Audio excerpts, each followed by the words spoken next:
చక్కని సీతకి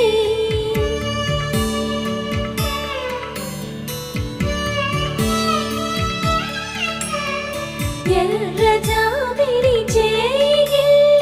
రాముడేడని అడుగుతుంటే చూడలేదని పెదవి చెప్పే చెప్పలేమని కనులు చెప్పే నల్ల పూసై